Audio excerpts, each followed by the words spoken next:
What's up, guys? I've been playing a lot of Shadowverse and especially Runecraft. I love Runecraft. I've been playing pretty much Runecraft the entire time, and right now I'm at A0 in Group Diamond, which is pretty good. And yeah, I think I have the perfect Runecraft list. I'm going to show it to you right now, and I'm going to explain my choices and then maybe some mulligans and whatever thought processes that you could go through. And yeah, I'm going to upload some videos with gameplay as well. In the future, so stay tuned for that. But let me go through the deck, and I'll have the deck code below for you to check out too, or like a link to the deck and blah blah blah. Let's go. Okay, so it's gonna look a little weird because some copies are animated, some are not. But first and foremost, the idea of the deck is just to play a bunch of spells, cycle through your deck, and then eventually win with a combo. But you can also just go pretty fast, win with giant units that you drop, and just win by pushing some chip damage here and there, and it does add up. So let's just go through the deck real quick. First of all, 3 foresights just to draw cards, pretty basic stuff. A lot of basic choices here. Stormy Blast, 3 of course. Miss Miranda, 3 of. Ruby has been pretty popular in the meta in this deck, and also just a lot of decks. It's just like a hand fixer, essentially. This card just fixes your hands if you have a bad hand. Let's say you draw like a 10 cost in an aggro matchup. You want to throw it away. Seems pretty good to me. Before Ruby, I was playing Truth Summons, which is a 2 cost spell to summon a 2/2. And Ruby's just better.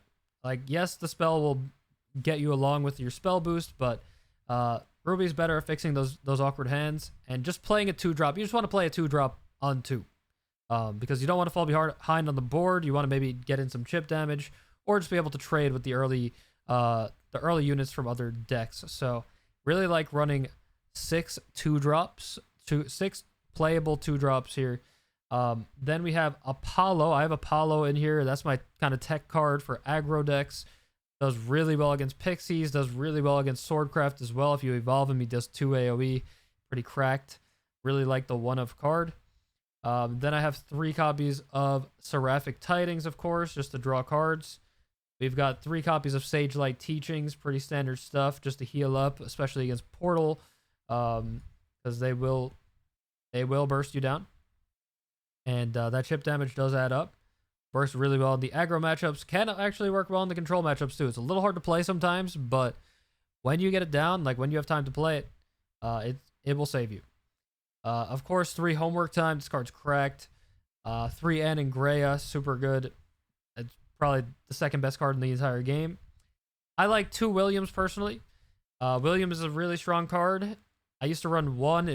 I always felt like I needed a second one, and now sometimes I feel like I need a third one, but 2 I think is a sweet spot. I think 3 might be too many. Even though he is a really strong card, I feel like if you run 3, you're probably going to just brick a little bit. And when you brick with this deck, you just kind of lose. That's the problem. We have 3 copies of Demonic Call, of course. Just really strong card in the deck. 3 Kuons, 3 Blaze Destroyers, 3 Dimension Climbs, and 1 Ruler of Cactus. So yeah, pretty standard stuff. Just a little bit of tech choices here. I'll just break down like some of the mulligans real quick, and maybe the combo as well that you're looking to get, and kind of how to play certain matchups here. I would say for every matchup that is not the mirror matchup, is going to be like a pretty aggressive kind of matchup. Because the mirror matchup is just like, usually both are just drawing a million cards and stalling out and whatever until you get the combo, pretty much, unless you could get a lot of chip damage in and get some favorable trades early on. But every matchup that's not the mirror matchup, I would go for a 2-drop. I would get rid of most of these cards up here. I would probably get rid of like every card. If you're going second, you can keep Anne and Greya to coin it out. Then I think it's okay. If you're going first, I would throw it away. Homework time is usually tempting. Depends on the rest of your hand there. If you already have like a decent setup. Like you want to get like Stormy Blast usually and a 2 cost. That's usually pretty good. And if you have those already, then maybe you could keep homework time. But still just trying to find then Anne and Greya. And maybe like Demonic Call is decent to draw into, but the more 2-drops, the better. Typically, if I have 2 2-drops, I'll probably keep both of them, just to be able to tempo fight on the board, and then I'll be able to draw a little later. Miranda is really good, but you also want to be careful with her because sometimes you want to keep her. So usually I would play Ruby first before playing Miranda, because then like Miranda's just a good target to evolve. Like if you don't have Anangrea, then Miranda's a good target, and it can spell boost your hand as well with that evolve. If you are playing the mirror matchup though, you're gonna want to just mulligan for like as much draw as possible. So I'm going for Seraphic Tidings. I'm going for Homework Time, and I'm just trying to draw. And if I do have Dimension Climb in the opening hand, I will keep that as well. Anangrea, once again, if you're going second, short. But yeah, that's the basic mulligan, I would say. Sometimes it gets a little iffy, but yeah, basically every matchup is going to be really aggressive, so prepare for the early game, and then your deck will carry you in the late game once you get there. Talking about the mirror matchup, so the mirror matchup can get a little complicated because you both are trying to fight to get to the combo. You both are trying to get your Kuons out. But the main combo of this deck, of course, is Cactus. If you play Cactus and you replace your deck with the Apocalypse deck, and then you play Dimension Climb for 0 on the same turn, then you return your hand, you draw 5, you get the full mana again, and then you can play the 10 cost spell, which I don't think I could show you. Yeah, maybe it is here. Yeah, so the whole combo is you play Cactus, you play Dimension Climb, you get this card right here, set your enemy leader's defense to 1, and then you super evolve Cactus and kill something to deal 1 damage to the face. Of course, they have to have something on the board for that to work, but yeah, really freaking strong. And if you have the coin, then you can do some other stuff like get the demon out, deal 6 damage, and then play the 6 cost Silent Rider to then deal like 13, so it's almost an OTK as well.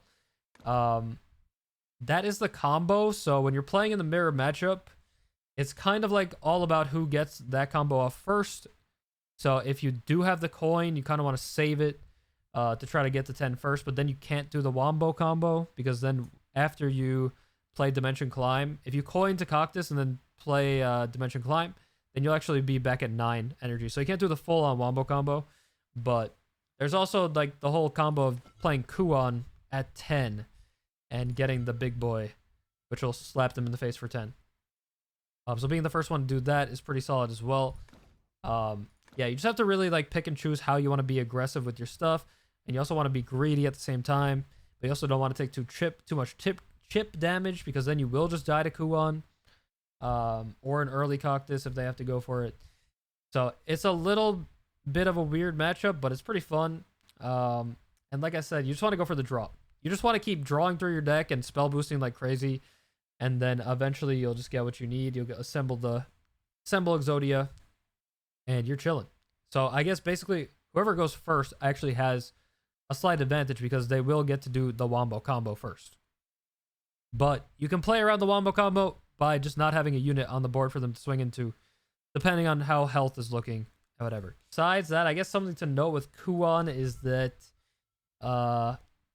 the Noble Shikigami, just something to note, is that it's actually the base attack and defense of all followers, Shikigami followers that were destroyed this whole turn.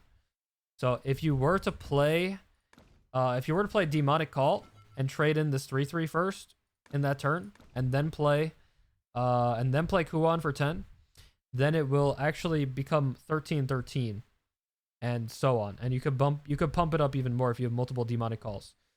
So it's very strong. You could also play Kuon for 10, Dimension Climb, and then Kuon for 10 again, and then deal 20, I believe. 19? 20. 19. Maybe 20. I don't remember. But something like that. You could do combos like that where you can actually just OTK. Maybe 21. So yeah, definitely look out for that. And then of course you have the super. When you're supering, you get the 1 damage from Kuon as well. So you can get some cheeky lethals with that. But yeah, I mean, just play a bunch of spells. Just go through your deck as fast as possible and just don't die. And then you will win eventually. And I'll be uploading some more gameplay videos as well. Mostly been playing this deck, so going to be uploading a majority with this one, but looking to play other decks very soon. And let me know what you want to see next. I hope you enjoyed this video. Hope it helps. Hope you like my list. Hope you give it a try. And I'll see you in the next one. It's your boy. Peace.